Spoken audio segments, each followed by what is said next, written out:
जो पुराचा तडाखा बसला आहे, विरोधक म्हणत आहे 50,000 रुपये एकरी मदत द्या. आपली काय प्रतिक्रिया आहे?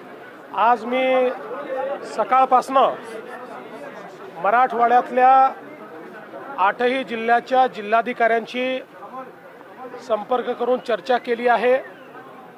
सोलापूरच्या जिल्हाधिकाऱ्यांशी देखील चर्चा केलेली आहे.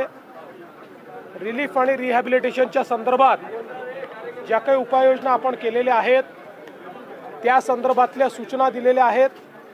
विशेषतः आता ज्या लोकांना आपण रिलीफ कॅम्पमध्ये हलवलेलं आहे त्यांच्या जेवणाची उत्तम सोय झाली पाहिजे, पिण्याचं पाणी असलं पाहिजे. यासोबत काही ठिकाणी जनावरांच्या चाऱ्याच्या संदर्भात प्रश्न निर्माण झालेला आहे. तर मी जिल्हाधिकाऱ्यांना सांगितलं आहे की तात्काळ चारा घेऊन आणि जनावरांकरता चाऱ्याचा पुरवठा देखील करण्याच्या संदर्भातली व्यवस्था आपण केली आहे. आपण जे 2,000 कोटी रुपये ऑलरेडी रिलीज केले आहेत त्याचं वाटप देखील सुरू केलेलं आहे. यासोबत ज्या ठिकाणी घरांच्या मध्ये पाणी घुसलेलं आहे त्यांना तातडीचे 10,000 रुपये देणं याची देखील सुरुवात आपण केलेली आहे. ठिकठिकाणी लोकांना किट्स राशनच्या द्यायच्या याची सुरुवात झाली आहे. अन्नधान्य याची देखील सुरुवात आपण केलेली आहे. जिल्हाधिकाऱ्यांना मी स्पष्टपणे सांगितलेलं आहे की खालची यंत्रणा योग्य प्रकारे काम करते की नाही बघा, तुम्ही पण फील्डवर राहा. आता काही ठिकाणी मोठ्या प्रमाणात विसर्ग सुरू झालेला आहे, त्यामुळे त्या विसर्गाचा अंदाज घेऊन कुठे पाणी शिरू शकतं याचा अंदाज घेऊन त्या लोकांना पहिले बाहेर काढणं अशा प्रकारचा देखील प्रयत्न आहे.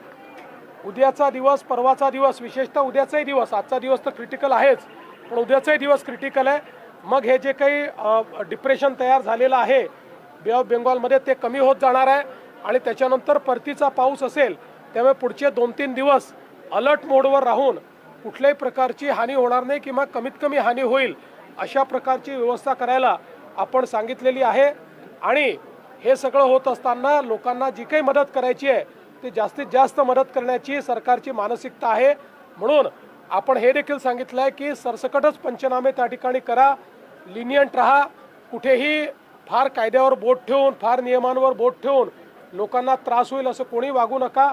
त्यामुळे त्या संदर्भात एकूण सगळ्या नुकसानीची माहिती आमच्याकडे आल्यानंतर अधिकची काय मदत करायची आहे त्याचा निर्णय सरकार करेल.